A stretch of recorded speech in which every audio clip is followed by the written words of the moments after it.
লক্ষ লক্ষ কোটি কোটি টাকার অফিস যেগুলো, সেই অফিসগুলো তো টেন্ডার ডেকে তাহলে বেচে দিতে পারে আইপ্যাকের কাছে।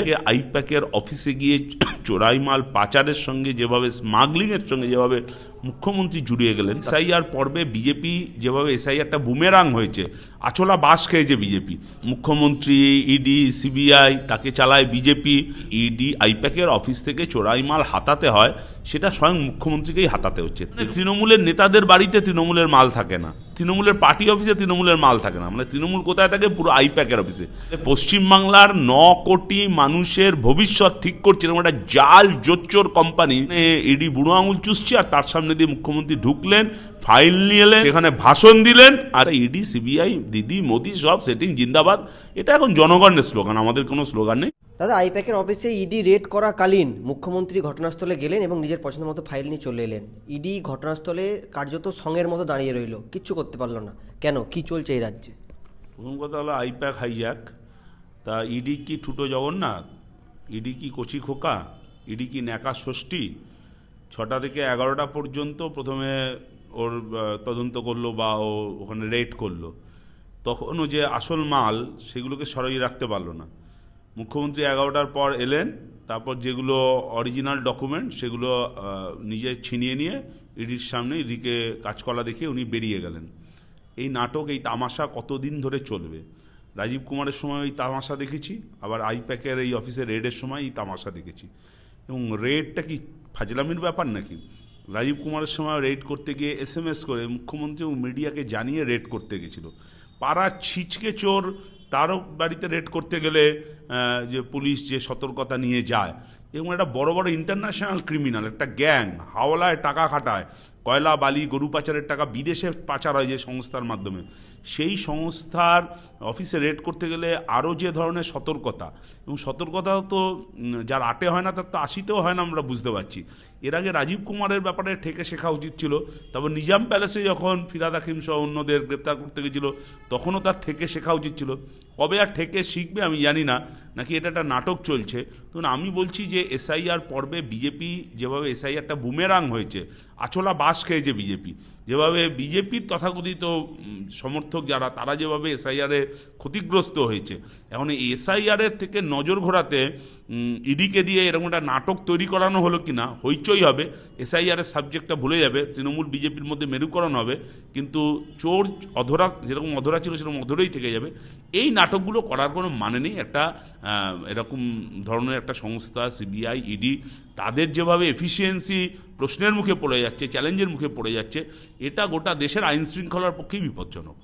দাদা, মুখ্যমন্ত্রী কার্যত ক্যামেরার সামনে দাঁড়িয়ে বলে কয়ে জায়গা ঘটনাস্থলে গেল এবং তথ্য লোপাট করে নিয়ে এলো। আমার প্রশ্ন হচ্ছে, কোথাও কি ভোটের পূর্বে মুখ্যমন্ত্রী বীরত্বের প্রচার করলো ইডিরা ঘুরপথে?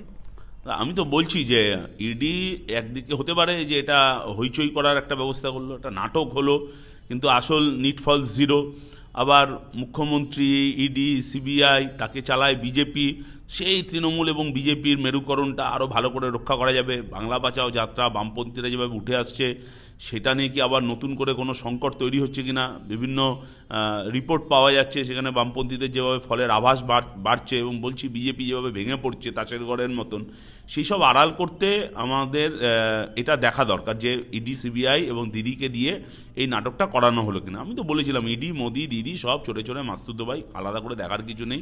সারদা, নারদা থেকে শুরু করে এই কয়লা, গরু পাচার, এই আইপ্যাক, সব একই তামাশা চলছে। খালি আমার দুটো কোশ্চেন, যে যদি ইডি আইপ্যাকের অফিস থেকে চোরাই মাল হাতাতে হয়, সেটা স্বয়ং মুখ্যমন্ত্রীকেই হাতাতে হচ্ছে। তৃণমূলের আর কোনো কর্মী নেই, নেতা নেই যে যারা এই সাহসটা দেখাতে পারছে। তাহলে তৃণমূলের পরিণতিটা ভাবুন। আর হলো যে পরিবারের কোনো ঘনিষ্ঠ মানুষকে বাঁচাবার জন্য কি মুখ্যমন্ত্রী এত মরিয়া, এইটা তদন্ত করে দেখা উচিত কোন ঘটনা এর পিছনে রয়েছে। একটা প্রাইভেট, এর আগে তো মুখ্যমন্ত্রী তৃণমূলের জোনাকুড়ি নেতা, 30 নেতা তারা ইডি ডেকেছে, জেরা করেছে, অ্যারেস্ট করেছে। তৃণমূলের বাঘা নেতা সেকেন্ড ম্যান পার্থ চ্যাটার্জি, তাকে তুলে নিয়ে চলে গেছে। কিন্তু অদ্ভুত ব্যাপার যে তখন মুখ্যমন্ত্রী ছুটে যাননি। তার মানে তৃণমূলের নেতাদের বাড়িতে তৃণমূলের মাল থাকে না, তৃণমূলের পার্টি অফিসে তৃণমূলের মাল থাকে না, মানে তৃণমূল কোথায় থাকে? পুরো আইপ্যাকের অফিসে। আইপ্যাকের কাছে তৃণমূলটাকে আউটসোর্স করেছে কিনা, এটা আমার একটা বড় প্রশ্ন। যদি বলে যে ওই প্রার্থী তালিকা স্ট্র্যাটেজি, তাহলে এই যে পাড়ায় পাড়ায় জেলায় জেলায় তৃণমূলের এত বিরাট বিরাট office, AC office, swimming pool দেওয়া অফিস, লক্ষ লক্ষ কোটি কোটি টাকার অফিস যেগুলো, সেই অফিসগুলো তো টেন্ডার ডেকে তাহলে বেচে দিতে পারে আইপ্যাকের কাছে।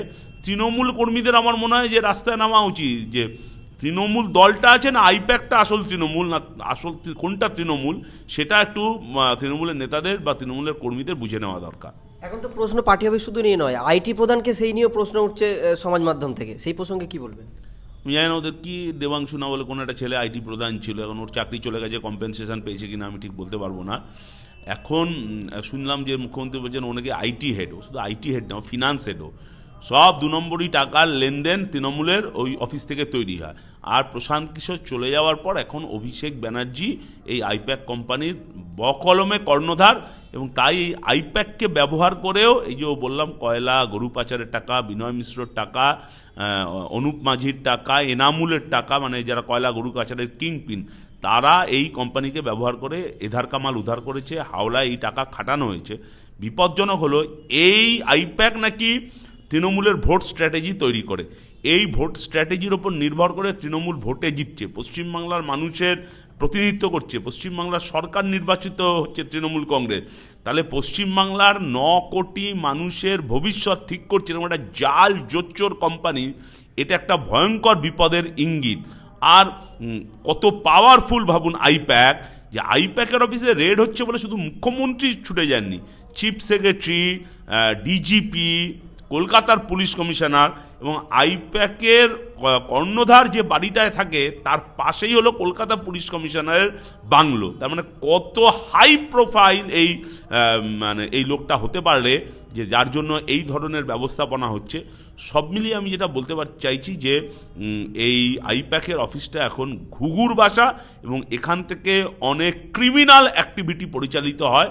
সেইটা জানি না ইডি কিছুটা মানে চাপে রাখার জন্য, বার্গেনিং করবার জন্য এই তথ্যগুলো নেওয়ার জন্য এই চেষ্টাটা করেছিল কিনা, আর মুখ্যমন্ত্রী মরিয়া হয়ে সেখানে ছুটে গেল। কিন্তু আমি বলছি যে ইডি, আবারও বলছি, এত ন্যাকা, এত কচি খোকা, যে ইডিকে আমরা দেখেছি বা সিবিআইকে দেখেছি, হেমন্ত সোরেন, অরবিন্দ কেজরিওয়াল মুখ্যমন্ত্রীকে অ্যারেস্ট করেছে, চিদাম্বরমকে পাঁচিল টপকে পাঁজা কোলা করে তুলে নিয়ে চলে এসছে, আর সেখানে ইডি বুড়ো আঙুল চুষছে, আর তার সামনে দিয়ে মুখ্যমন্ত্রী ঢুকলেন, ফাইল নিয়ে এলেন, বেরোলেন, সেখানে ভাষণ দিলেন, আর ইডি ঠুটো জগন্নাথ হয়ে দাঁড়িয়ে রয়েছে। দাদা আরও একটি তথ্য যেটি বলতে চাইবো, আইপ্যাকের যে ওয়েবসাইট থেকে, সেখান থেকে যে গত পরশুর ঘটনার পরবর্তীতে বলা হচ্ছে বাঘিনী, মানে তাহলে সাধারণ মানুষের কাছে কী প্রচার যাচ্ছে যে এরকম ছিনিয়ে নিয়ে আসলে অসাংবিধানিক কাজ করলে পারে তাকে বাঘিনী সম্বোধন দেওয়া হয় এই রাজ্যে?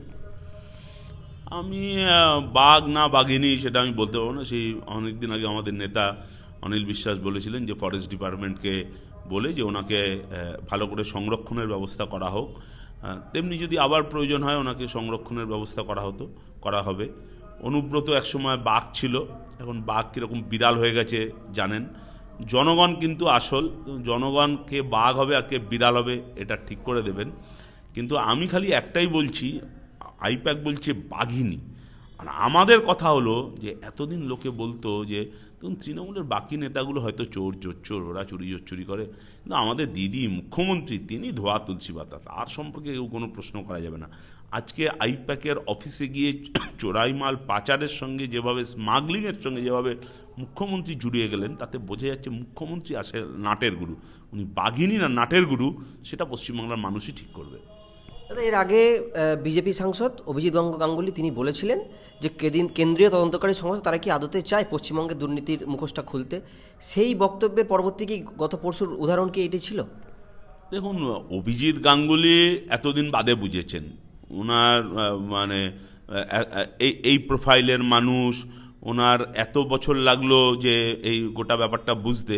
ওনার বুদ্ধি মানে ওনার বুদ্ধি ভাবনা এগুলোর দৈন্যতা দেখে আমাদের করুণা হচ্ছে।